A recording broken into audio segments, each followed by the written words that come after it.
Teachers भर्ती कया वञनि, टीचर्स खे मौक़ो ॾिनो वञे, नौजवाननि खे मौक़ो ॾिनो वञे, छा हिन सां एजुकेशन सिस्टम जो जेको गेप आहे सही थी सघे थो, फिल थी सघे थो? ॾिसो, नो डाउट जेका असांजी आबादी जेका वधे पई जी, त उनखे टीचर त घुरिजनि ऐं हिकु स्टैंडर्ड हूंदो आहे। क्लास में जेकॾहिं स्टैंडर्ड क्लास आहे जेको असां वटि पॉसिबल न आहे 20 ॿार हुजनि, पॉसिबल ई न आहे असां वटि, न एॾा रिसोर्सिस कोन आहिनि। 40 ॿार 50 ॿार, ऐं 40-50 ॿार हिकु टीचर पढ़ाए न सघे, उहो बि मेंटली टायर्ड थी थो वञे। सही, त नो डाउट इन जी त ज़रूरत आहे त टीचर हुजनि, पर उनजी जेका भर्ती आहे, जेका अपॉइंटमेंट आहे, जेको इंडक्शन आहे, उनजो प्रोसेस ॾाढो पैटर्न हुजे ऐं मेरिटोरियस हुजे। सही, हाणे जीअं हाणे थियूं इहे मेरिट ते टीचर अची विया, ॾाढो सुठो आहे, ईअं हुजे। पर जॾहिं असां उनजी अपॉइंटमेंट कयूं था त रिक्वायरमेंट खे असांखे थोरो फर्निश करणु घुरिजे। त टीचर ठीकु आहे, हुन वटि टीचिंग लाइसेंस हुजे, हुनखे तरीक़े जी ख़बर हुजे त टीचिंग कीअं थींदी आहे, हुन वटि हुनजी तालीम छा आहे, हू जेका ॿोली ॻाल्हाए थो उहा क्लियर आहे, साफ़ सुथरी आहे, उन वटि स्किल्स कहिड़ा आहिनि। सही, सिर्फ़ु पढ़ाइणु न अचे न। हीउ दौरु जीअं आउं तव्हांखे ॿुधायमि त टेक्नोलॉजी जो आहे, डिजिटल दौरु आहे ऐं ग्लोबल हिकु हीउ दौरु आहे, त उन में उनखे स्किल्स हुजनि, स्पेशली टेक्नोलॉजी जा, कम्युनिकेशन जा, राइटिंग जा, इहे स्किल्स हुजनि। ऐं टेक्नोलॉजी ज़रूरी आहे ताकी हू ॿार खे उन टेक्नोलॉजी ज़रिए पढ़े। जीअं मां तव्हांखे ॿुधायो त हाणे बेस्ट वे आहे, तव्हां जेकॾहिं नर्सरी में ॿारनि खे पढ़ायो था, 1 क्लास में पढ़ायो था, उनखे जेकॾहिं गेम्स ज़रिए तव्हां पढ़ायो त ॿारु वधीक बहितर सम्झंदो। त इन वे में अपॉइंटमेंट ज़रूरी आहे, पर अपॉइंटमेंट उहे कयो जेके स्किल्ड माण्हू हुजनि।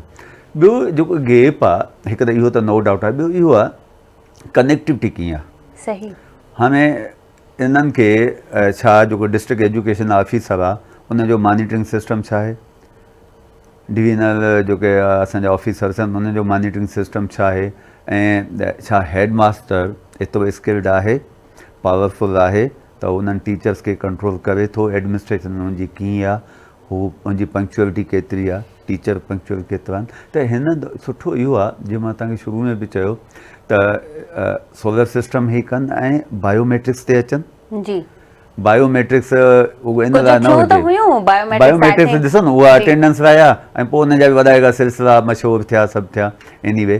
पर जॾहिं टीचर क्लास में वञे थो त हुनजो उते बायोमेट्रिक्स, उते मॉनिटरिंग हुजणु खपे, बायोमेट्रिक्स हुजे त टीचर हिन टाइम ते क्लास में वियो, स्टूडेंट्स जा बायोमेट्रिक्स हुजनि त भई कहिड़ा स्टूडेंट्स आया, उन्हनि जी तरबियत हुजे। त इन वारे सां हिकु त इहा मॉनिटरिंग हुजे। ॾिसो, इहो त तव्हां मोबाइल ते ॾिसो न, जी, मिनिस्टर बि ॾिसे, सेक्रेटरी बि ॾिसे, पेरेंट्स बि उन ऐप में हुजनि, सभु ॾिसनि त मुंहिंजो ॿारु स्कूल वियो आहे, घरां त वियो किथे, टीचर उते वियो। प्लस अॼुकल्ह CCTV जा तव्हां हर क्लास में CCTV लॻाए छॾियो, उन मां तव्हांजी मॉनिटरिंग थींदी त टीचर पढ़ाए छा थो, हुन जेको मेथड आहे उहो प्रॉपर आहे न आहे, ॿार इंट्रस्ट वठनि था नथा वठनि। त जेको डिजिटल सिस्टम आहे, चवंदा असां पंहिंजे एजुकेशन सिस्टम खे डिजिटल कयो आहे, ॾाढो सुठो, एप्रिशिएट कयूं था, पर उन जी इम्प्लीकेशन केतिरी आहे, सही, उनजी सिग्निफिकेंस केतिरी आहे, उनजो यूज़ेज केतिरो आहे, यूटिलाइज़ेशन केतिरी आहे, छा टीचर तव्हांजा उन डिजिटल सिस्टम खे अडॉप्ट कनि था,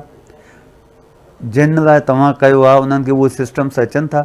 सही, माण्हू उहे केतिरा उन में आहिनि, त माना जेकॾहिं उहे यूज़ नथा कनि त पोइ त उहो फ़ाइदो न रहियो न उन सिस्टम जो। त डिजिटल सिस्टम जी इम्प्लीमेंटेशन इलाही ज़रूरी आहे। जेकॾहिं असां एजुकेशन खे प्रॉपर करणु था चाहियूं त हिकु त असांखे करिकुलम में वर्टिकल चेंज आणणी पवंदी, हॉरिज़ॉन्टल न, वर्टिकल। छाकाणि हीउ सिलेबस प्रॉपर न आहे, हिन दौर जे सिलेबस मुताबिक़ हुजे। अञा साबू हार ॾिना ऐं ॾिने हार पाता, इहो सिलसिलो न हुजणु घुरिजे। हा, अञा इहो न हुजे। हाणे ॾिसो त हिन दौर में सिलेबस छा थो हले। ॿियो असां ठीकु आहे, असांखे ज़मीनी हक़ाइक़ खे ॾिसणा आहिनि, पंहिंजे कल्चर खे, पंहिंजे डेवलपमेंट खे बि ॾिसणो आहे, पर उन सां गॾु जेकॾहिं असां थोरो इनपुट इहो वठूं त ॿाहिरीं दुनिया में जेके डेवलप्ड कंट्रीज़ आहिनि उते ॿारनि खे कीअं ट्रेंड कयो थो वञे,